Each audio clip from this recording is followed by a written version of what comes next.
We're back on Abydos. You're watching Wormhole Extremists. My name is David. I'm with Evie. Hello. And Nicole. Hello, hello. And that was a Mastage head. Yeah, okay. And this is the Richmond Sand Dunes once again. Always at the dunes. Always at the dunes. And this is the last time we see him, isn't it?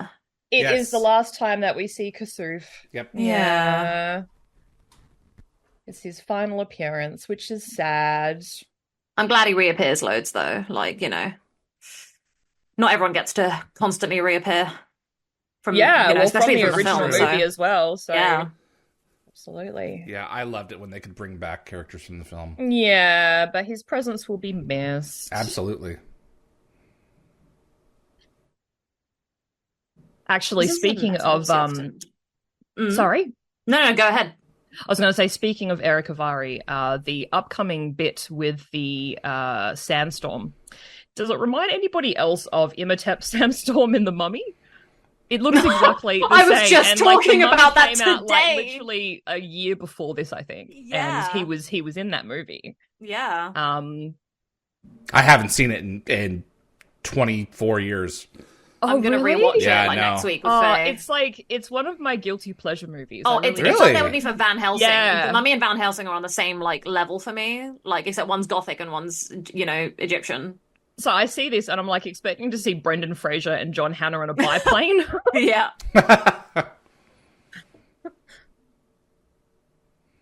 Well, nah, Daniel's got to go into the sand. Yep.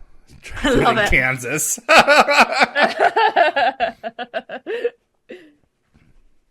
I would not love the amount of sand going into my mouth right now. Exactly. Yeah. This is a pretty darn good effect. It is. It's decent. It is very decent. I love Daniel's silly hat. He always wears a silly hat. He pulls it off. Yeah. Honestly, Michael Shanks can do anything and he pulls it off, so, I wish he would pull his outfit off, but that's not appropriate for television, so. Uh-oh. With June Deanna. So, Shifu is played by Lane Gates. So this is his first and only Stargate appearance. Yep. And on IMDb, it lists around 9 acting credits for him between 97 and 2001. So I think he's moved away from his acting career. He's in construction now. He's in construction. Uh-huh. See, I did look him up and I saw something about construction, but I wasn't sure if that was him. That is him. I've tried to get him on the show. We've talked a little bit. I just don't think he's that interested. So. It was a long time ago. Yeah. He was a child, but he does understand the importance of the character to the franchise. So he does such a good job. So, yeah. Yeah. I feel like there's a lot of stuff in the early episodes of Stargate that is just left behind just because it goes through so many, evolutions and changes. So we also have a couple of other returning characters this episode.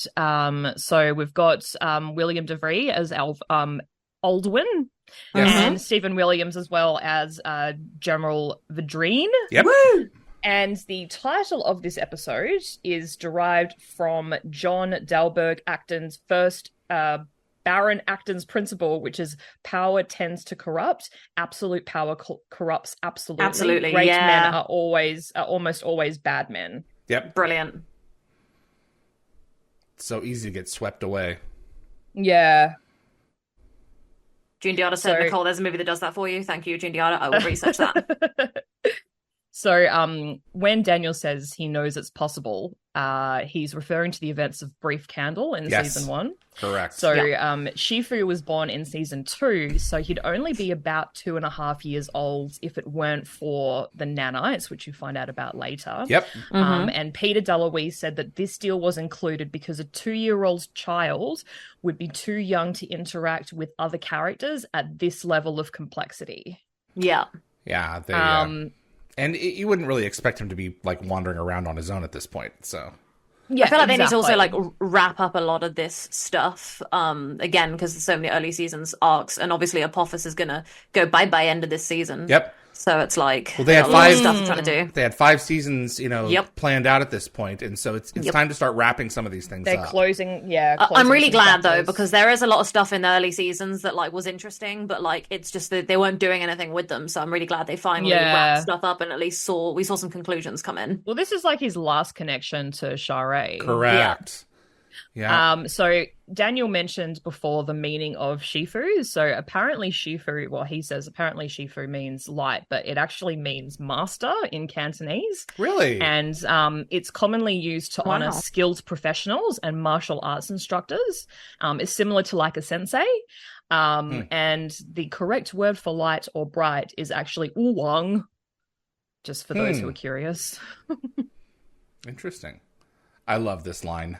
Oh my god. the it's like the comedic highlight of this episode. Long wig?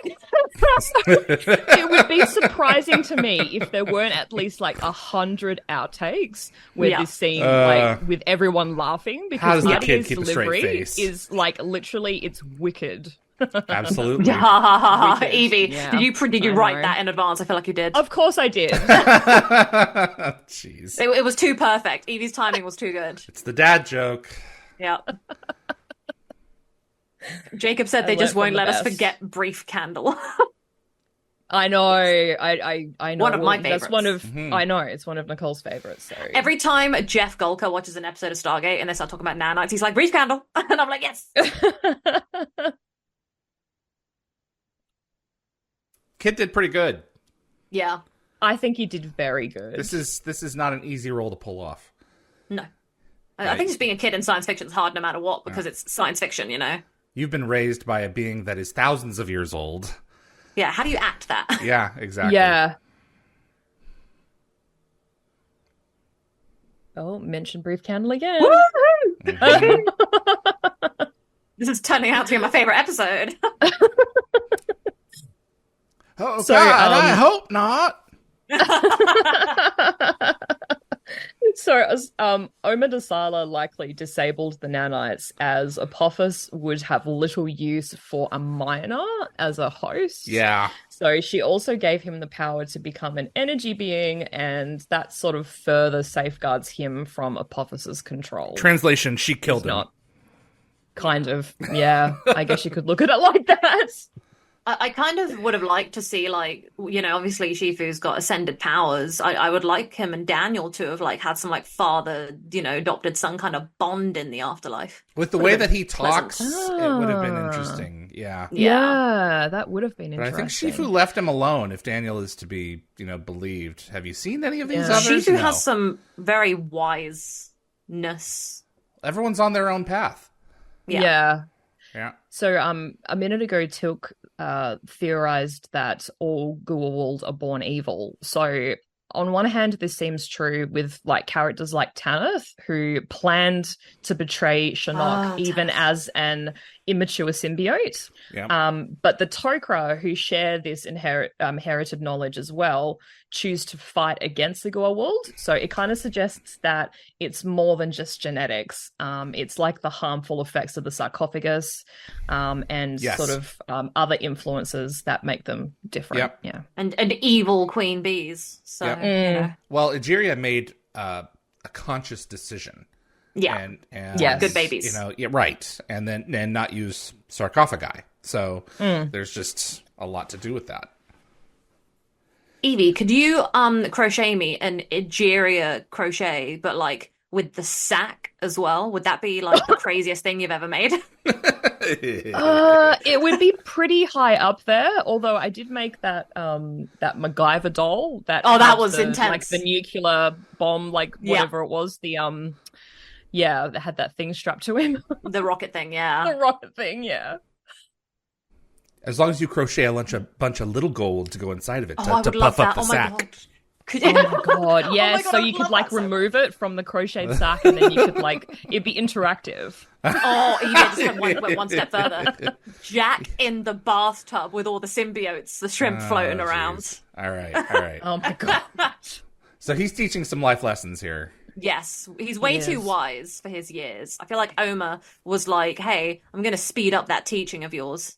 Mm. Tonight battle. There you go. You lock it up and you keep it away. I think my biggest issue with this episode, because I've already prefaced this with like I don't love this episode, is that I honestly don't believe Daniel could ever be capable of this. Of what he does? Yeah. I don't know. We kind of saw a little bit of it in season 1 when he was using the sarcophagi a lot. When Season Season 2, sorry, he started to turn a little. When you unlock Gould power, you unlock it all. I got that in stereo. Yeah, I'm not gonna lie, guys. I genuinely can't see it. I think it's obviously an interesting alternate, potentially bad future, but I could never imagine it. I think you need to examine evil more. Yeah, I just can't. So Shifu tells Daniel that he must release his burden. So this insight closely resembles Share's advice to Daniel in Forever and a Day. Yeah. So she encouraged him to forgive Tilg and overcome her death before seeking the Harcesis. Yep. Shifu just a second ago said, if the instrument is broken, the music will be sour. So in simple terms, he's basically warning Daniel that using harmful knowledge for good is impossible, and a good person cannot learn it without being corrupted. Mm-hmm. Medical advances in our society have definitely been examples of using harmful knowledge for good. But we've, as a society, have to live with those consequences of knowing those things. Oh, here we go.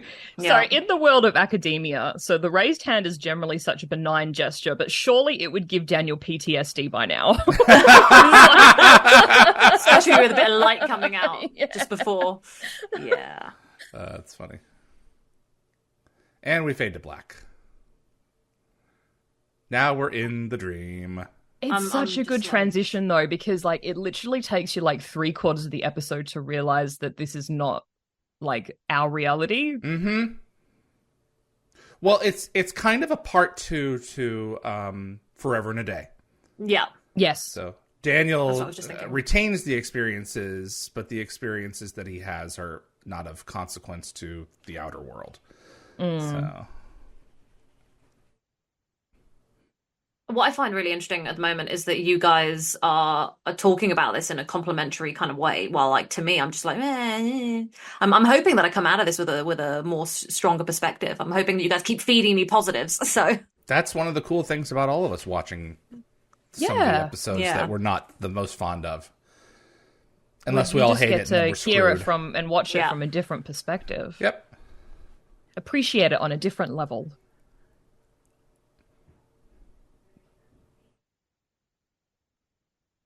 Dear, oh dear. Here we go. I think that the episode is a pretty evident sign of what's going to come. Yeah. Yeah. But it really rolls along. So this device is called an AG-3 drone. Yep. The artwork for it is pretty awesome. It is very cool.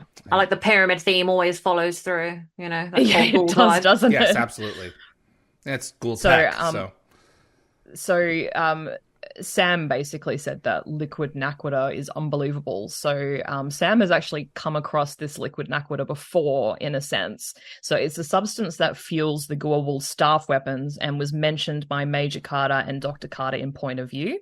And Jack green also stuff, used it to build his power device in the Fifth Race. That was liquid naquadah? I think so, yeah. Really? A version of it, yeah. Interesting.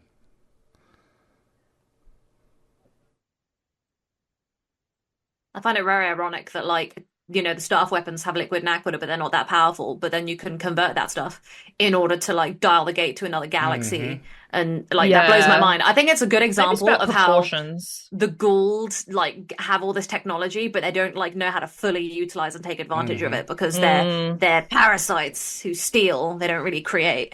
You notice the star maps on the walls? Yep. Yes. Cool projections.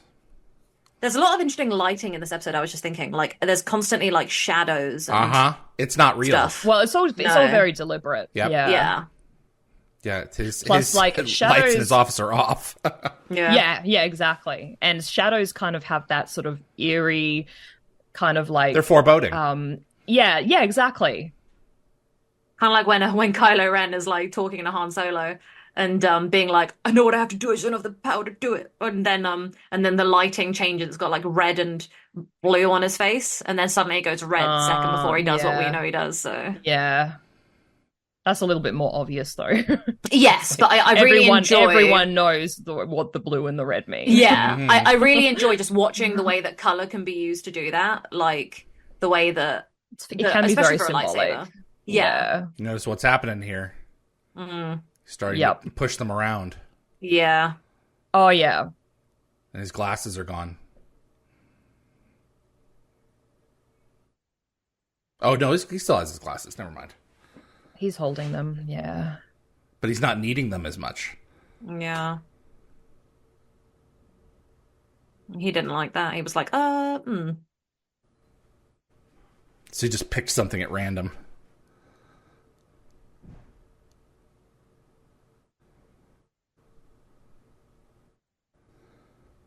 You can go now. Yeah, here we go.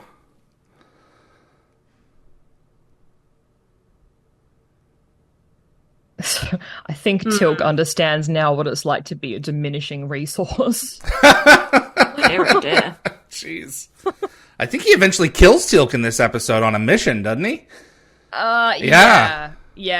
I was going to go into that later, because that wasn't the original plan. They're not going to work with the Toker on this. Wow. No. They cut out a lot of their so-called allies. Well, because they were always being kind of quote-unquote treated like crap by their allies and inferior. So I guess this is them being a bit vengeful. Yeah. Here we go. It hasn't really taken Daniel long for this power to poison him. Well, like, he's I already think that's making another thing, but demands obviously and it's a 40-minute dismissing episode. his friends. Yeah. Yeah. I do think that's another gripe I probably had with this. It's just that I just can't believe the pacing, I guess.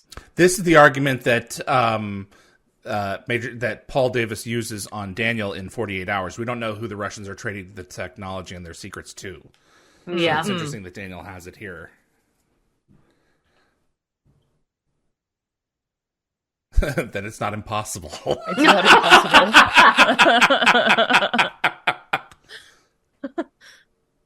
I wonder how much like they taxed people that year to get more money. Yeah. Yeah. Oh, believe me, as a U.S. taxpayer, I know. I was going to say. Did you notice a nicer like increase in your taxes in 2000 and 2000 around this time? Would have been a child. It was called the War on Terror. Oh God, yeah. So, Daniel really made the transition from nerdy, unappreciated archaeologist to Mariah Carey, like, pretty quickly. But look at what he's giving in return. So that's it's arguably he's using his behavior too. And here's a big thing right here. You need Naquita in your blood or you can't make it do anything. That's a big reveal. Yes. Okay. Yeah. So, what I was going to say is that Evie, come on. Joseph Malozzi mentioned a cut scene from Absolute Power where Daniel has imprisoned Tilk for experiments using his Naquita-rich blood to operate that hand device. And this dark twist was removed during scripting and editing. So removed. Yeah, it was a bit too dark. Terrible. So Daniel was using the hand device personally on him? So my understanding was he was extracting blood from Tilk to then give himself the power to operate like Gua'ul tech. Wow. And he had him like imprisoned in some sort of basement and was like running experiments on him. So I guess this suggests that Naquita in Jafar blood could power tools like the healing device.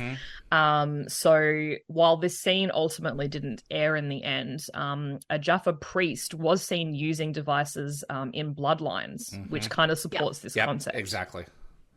Oh, here we go. Boom.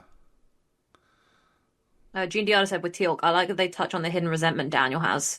Yeah, I did feel there was like some underlying resentment with his Gouldness coming through. Yep, exactly. I always watched that first reaction like Jack almost saw inside of his head what he just did to him. You know, the look on his face is like, okay. Yeah, so Teal'c's like missing at this point, right? And, you know... Yeah. He's on a mission, quote, unquote, mission. This is like too evil, too fast for me. Yeah. I think I would have liked this to be like a two-parter where we just watch Daniel go. Like, so I feel like the commitment would have been way more shocking when they turned around and been like, it is a lot. Yeah. Here's a great cameo. Jack sort of likely found himself in a sort of similar predicament during the last episode 2010 where he was chosen, like he was given the choice of either complying or retiring. So it's not too dissimilar from that. Yeah. Good cameo. I'm not gonna lie, Daniel's Gould's pretty hot. Like him and Katesh could have had a great time. I'm always gonna ship. 1 year later. It's like SpongeBob.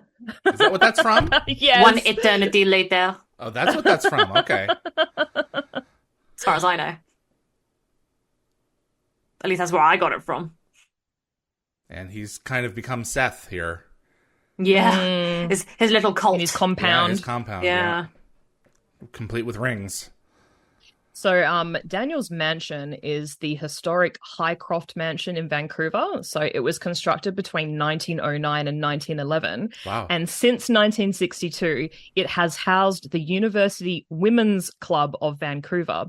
So this fact carries kind of a touch of irony, given that Daniel's recent disregard for Sam is pretty incredible. And she was a woman of considerable education. So...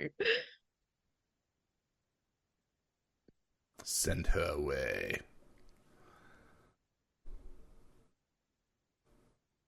So I'm guessing this is the interior of the same building? I feel like I've seen that, but the interior of the building I don't know lot. about that. It could be. It does certainly look like it's a very expansive set. Otherwise, it's very decorative. Fruit Loops. Yeah. Fruit Loops! Did they get like a pass on being able to use it for the season? And they were like, let's bring it back? Maybe, I'm not sure, but it would make sense. Yeah. It's just like, you know what? We'll let you use Fruit Loops, but we want 2 episodes, not 1. If he's watching TV, he's not wearing the monk outfit anymore. I'm sorry. He'd be normally in a... He'd be in regular kids' clothes at this point, I think. I'd expect him to be wearing a SpongeBob SquarePants t-shirt right now. Or you open his cupboard and it's just all the same monk outfit.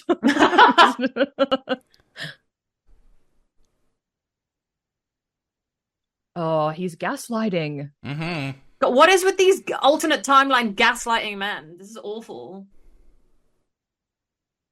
I was telling my uncle actually the other day about 2010 and how much of a great episode it is, and I explained all the nuances about it, and he was actually very intrigued. That was fun.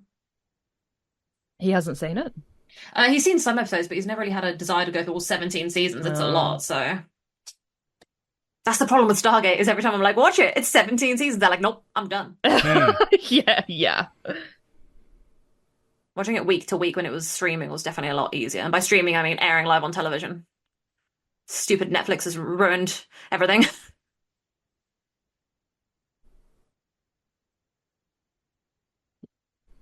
Oh boy. Well.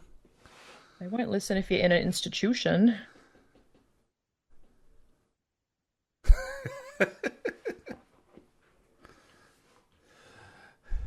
I love that no matter what in these alternate timelines, Sam and Jack always have the, hey, let's have an honest conversation. Like, they always lean on each other in the end. So when it's in someone's dream, you never break away from them. And I was like, if this isn't happening, then, then we can't be seeing the scene, except for the fact that he's watching them on closed circuit television. Yes. So he is there. Yeah. So as a blonde person, it's very difficult to pull off orange, but Sam is somehow making it work. Amanda Tapping can pull anything off. It's actually upsetting.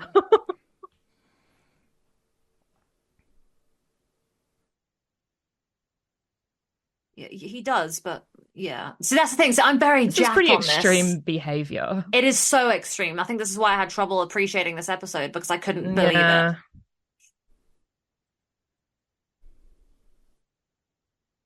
I couldn't prove anything. God. Oh, jeez. So at this point, he's got Teal captured? Yeah. Wow. Good to know. That is a very But they dark think twist. he's dead. They think he's dead. Well, of course, yeah, they think he's dead. Yeah. Or they do talk about him as if he has passed away, as if Jack has seen his body. So maybe... Well, maybe Daniel Maybe he sucked all that experimented blood on him to the point Yeah, where he died, okay. and then he put his body somewhere else Yeah. That's for true. it to be discovered. Yeah. Yeah. So that's the first shot of his lab. We'll go back to that later.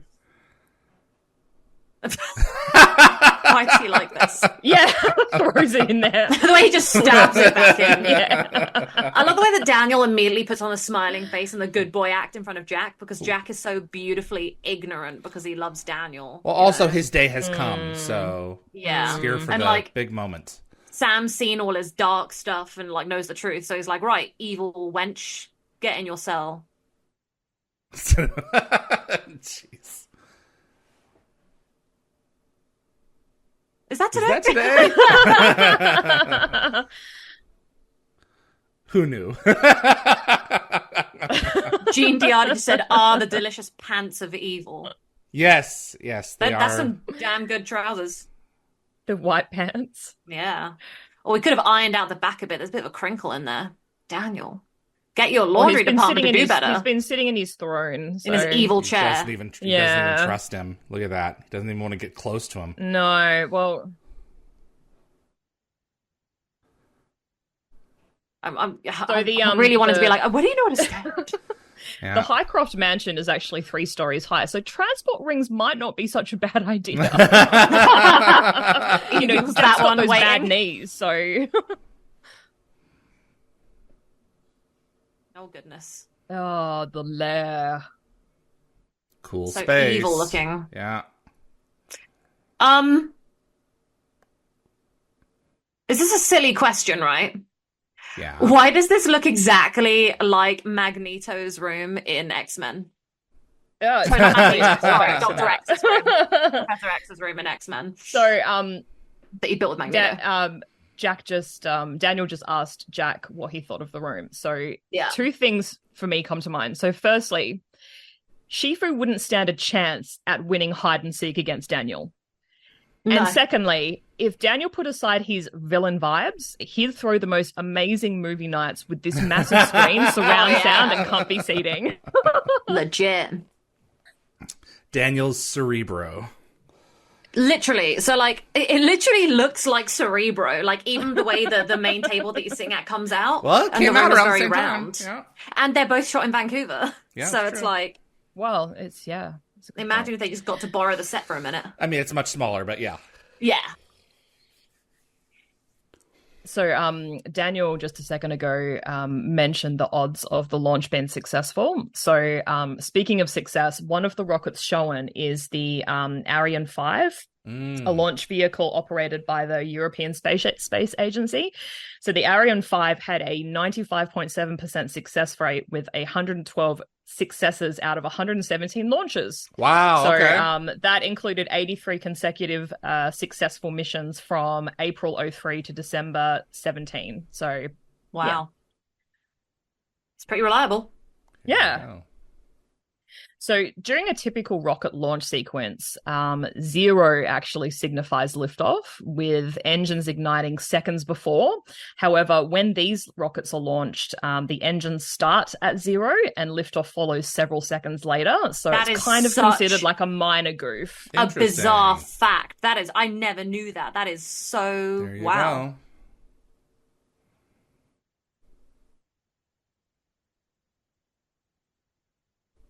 So there's 12 of them launching? 12 rockets? Yeah. Yeah, there's a few. Okay. Getting like Russia's beachhead gonna PTSD. freak out. Yeah, I'd be arming the nukes. Yeah. They Like, do freak already. out. Yeah. Here's technically a breakaway from Daniel's perspective. Interesting. Yeah. I'm sorry, I look for these things. This guy always freaked me out. Yeah, he looks so, the way it's he the talks very lighting sinister. and it's the face. Like Target he's just has so been eliminated. serious, and he's like without emotion. Pay the winners. Oh my goodness, people were betting. Absolutely. Yeah, Jack's like, I'm not. 2000. Yeah, he doesn't care about that. Jeez. Now we're ready for a Gould attack. But first, Let's we've got wipe some out Russia. earthbound housekeeping. Yeah. Dear, oh dear, it's not good. Yeah. Well, Russia would be like, okay, what's going on? Yeah. So, They are, but when you listen to it, it actually kind of sounds eerily familiar to what's going on at the moment. It is disturbing that this episode of television is now like 24 years old. And we're still sitting here going, hey guys, we're still repeating all our mistakes. You know, humanity's still doing its thing. What, you expected we'd learn, Nicole? No, Come we never on. do. We've been around for 150,000 years. Yep. You're talking 24. Oh boy. Oh dear. Oh dear, oh dear. It's definitely in direct violation. Yep.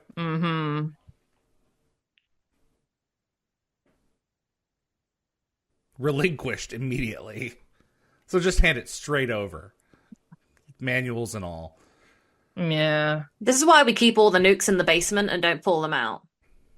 We just it's like we just keep our threats just in the basement, just reminding everyone what we got, you know.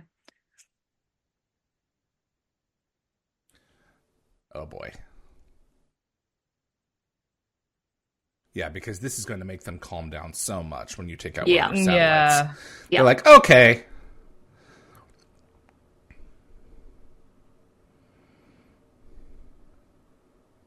Nope. Not good.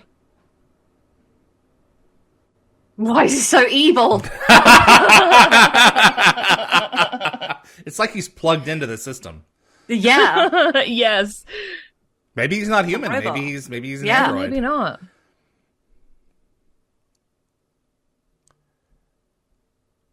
That was fast.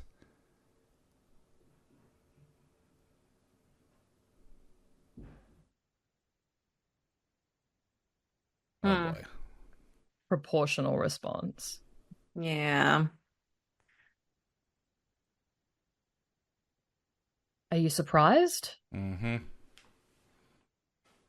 Yeah, Confet said it. Sometimes I wonder if that guy was actually the evil mastermind with all the close-up shots he gets. Yeah.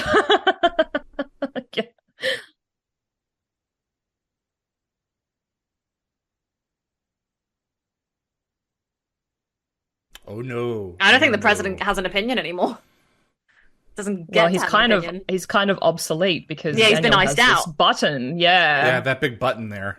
So Daniel is the puppet master. Oh god, that guy is so into it. Daniel. He's hoping to be Daniel's like vice president of the world.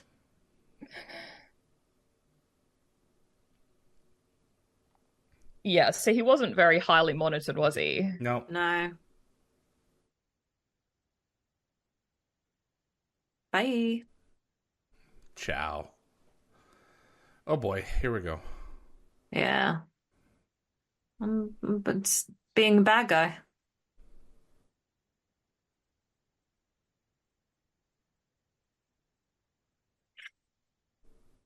I never knew that Daniel had such a problem with the Russians. That's the thing. I was thinking that because he's actually really nice and cooperative with them every time they kind of come in. Right? So. Yeah. Yeah. And he speaks Russian. Well, it kind of proves like just how hard he has to try to be nice to them. Maybe if like Yeah. internally he's just like really hating them.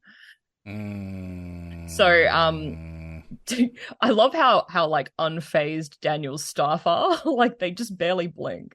So do you think maybe they've run through a few emergency drills for situations like this? Yeah. And I'm sorry, but when you fire a gun in a closed room, it is loud and it hurts the ears. Like Maybe they're all wearing hell. earplugs because they knew. Maybe. And Jack. It's one of the things that frustrates me about television. Yeah. Oh, here we go. Well, Targeting Moscow.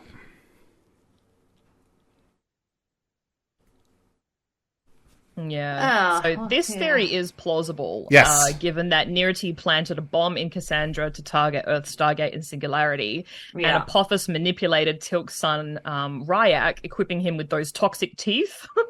They love using kids. In Family. Yeah. Yeah, this could have been a different episode entirely. Yeah. Uh-huh. Yep.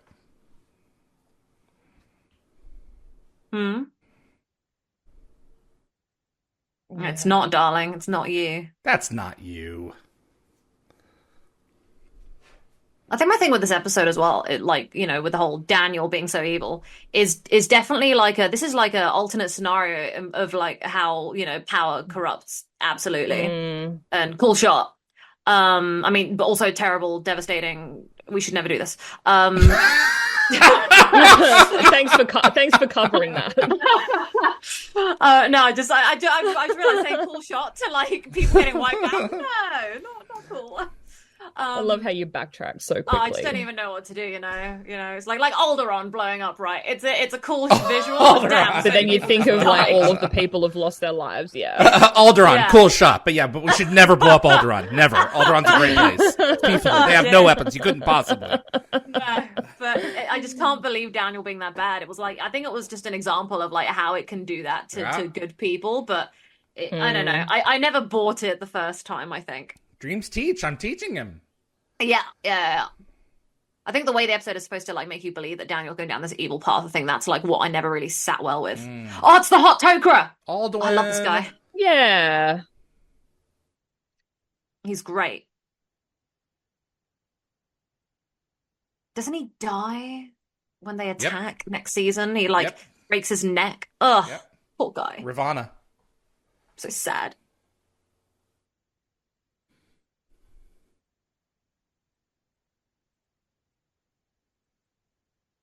I'm not gonna lie, guys. Like, I don't know why they keep bringing in all these, beautiful Tok'ra people, but like, it's a bit much. First Garshaw, Anise, Martouf's pretty hot. This guy, all the other people come in. There are some damn fine people come in. Look, Jacob is like Sam's dad. I can't talk about him like that. Well, it just proves that maybe the Tok'ra are just as superficial as the Gringles. That's a good point. I never thought about that. Ooh,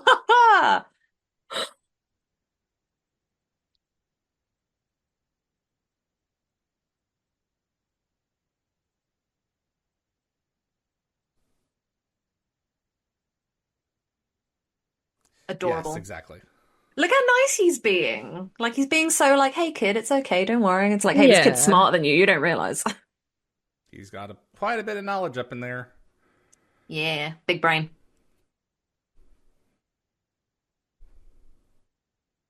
Got like PTSD to the last time we did this. I don't know why they're restraining him, though. It's not like he's going to turn into a Zaytark. Zaytark, yeah. No. But I guess they don't know. So yeah.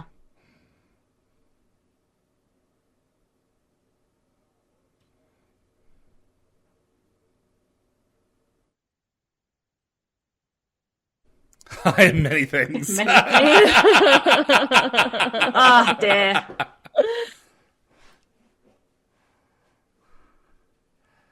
That's like the kind of answer that like Jack would give in some sort of interrogation thing, like in 1969. Yes. Most unhelpful answer.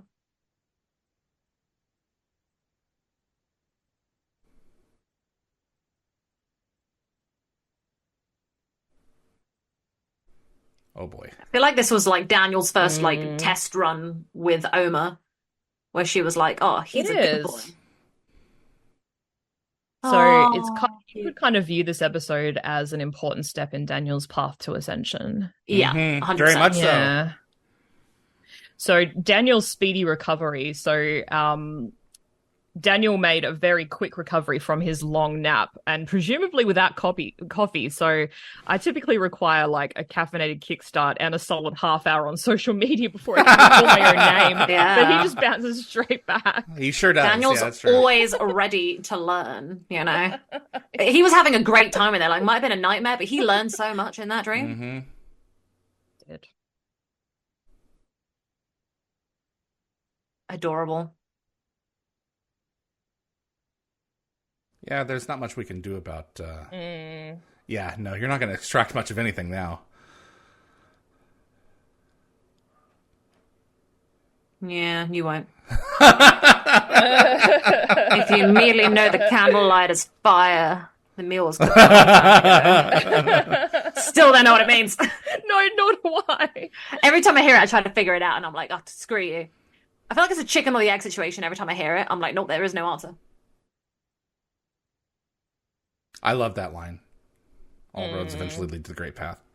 Yeah.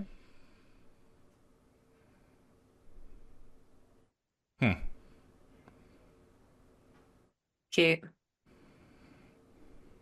I like the music. The music's all like warm and fuzzy. No, I think it's like kind of sad. Yeah, but like in a nice warm way, like the enveloping hug of an ascended being, you know. So the power to operate the dialing computer remotely without physical contact or being in the same room is a skill that Omar displayed in Maternal Instinct. They have control of the gate. Yeah, so she's taught him well. So this is an extremely tricky visual effect to pull off. I was going to say, I researched this. So go ahead. So the glowy visual effects were actually created using Rick Dean, who's the Stargate's chief lighting technician, not to be confused with RDA. Yep. Yeah. So he used a special hat with like a mounted light. So in the scene just coming up where Shifu ascends the ramp, so Dean was wearing the special hat and walked through the shot to create believable shadows. And then in post-production, they digitally replaced that with the white glow. Yep, exactly. So this is just a grown man wearing a hat with a light. Takes away the magic.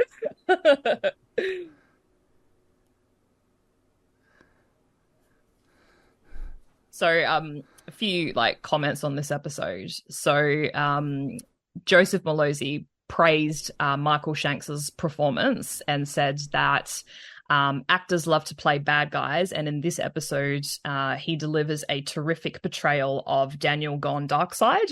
And a Redditor summarized this episode perfectly by saying that it put a refreshing and engaging spin on the dream/vision trope, which only becomes apparent sort of halfway through the episode, and that it was well paced and offered a fascinating glimpse of a darker Daniel Jackson while justifying why the Harcesis's knowledge is unusable. I mean, they always do that as well in order to the unusable thing, in order to not be able to like advance the show too much and stuff, which is a trope that I do get kind of sick of sometimes. But I get it. Lockwatcher called out Peter's cameo. That was Peter DeLuise in the hall. Yeah. Also, a Gecko Fett says thanks for shattering that illusion, Evie. Ruining his hopes and dreams. See, I'm the kind of person who appreciates it more if I know how they did it. So but it permanently changes your perspective on it, though. So as long as you're prepared to have that happen, you know, it's replaced with something else. Don't pay attention to the man behind with the light hat. Yeah. I will say the light hat. Yeah, this part of everything wraps up, which is the whole Michael Shanks getting to play a darker character and stuff. I think that's part of like why he said he enjoyed working with Claudia Black so much, because he got to be a more like antagonized and pissed off Daniel instead of his bubbly personality. I wanted to end this episode with one very important takeaway. It's better to have a big long wick. Speaking from experience, I agree. That was absolute power.